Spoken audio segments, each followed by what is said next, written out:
ఈరోజు మదనపల్లి ఎమ్మెల్యే షాజహాన్ బాషా గారు ఈరోజు శాసనసభ్యులు. గతంలో మాతో పాటుగా జిల్లా అంశం కావచ్చు, మదనపల్లికి సంబంధించిన అనేక అంశాల్లో మాతో పాటు కలిసి పోరాటాలు చేశారు. నేను ఆయనకు ఒక మాట చెప్తా ఉన్నా, మదనపల్లి ఎమ్మెల్యే షాజహాన్ బాషా గారు కూడా. మదనపల్లి ఎమ్మెల్యే షాజహాన్ బాషా గారు, మీరు మాతో కలిసి పోరాటాలు చేసినప్పుడేమో మదనపల్లి డెవలప్ కావాలి, మదనపల్లి అన్ని రావాలి, జిల్లా కావాలి, మెడికల్ కాలేజ్ కావాలి, నీళ్లు రావాలి, టొమాటో ప్రాసెసింగ్ కావాలి, అనేక రకాలైన బీడింగ్ కాలేజ్, యూనివర్సిటీ కావాలి అని చెప్పి అనేక మాటలు మాట్లాడారు. అదే విధంగా గతంలో నారా లోకేష్ మదనపల్లి నియోజకవర్గానికి యువగల పాదయాత్రలో భాగంగా వచ్చినప్పుడు కూడా 5 అంశాలను ప్రధానంగా మాట్లాడాడు.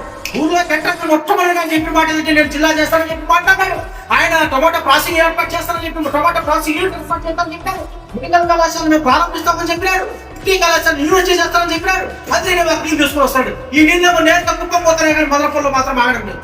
మా చివరిగా ఒకటే డిమాండ్ చేస్తా ఉన్నా, మదనపల్లి ఎమ్మెల్యే షాజహాన్ బాషా నిజంగా చిత్తశుద్ధి ఉంటే, ప్రజల పక్షాన్ని నడవాలని అనుకుంటే, గతంలో మీరు చెప్పిన మాటలు, మీరు మాతో పంచిన పోరాటాలు కూడా వాస్తవమే అని చెప్పి ప్రజలు నమ్మాలంటే మీరు మాతో పాటు పోరాటానికి రావాలి. మీరు డిమాండ్ చేయాలి, ప్రభుత్వం లేని పక్షంలో మీరు రాజీనామా చేయాలి.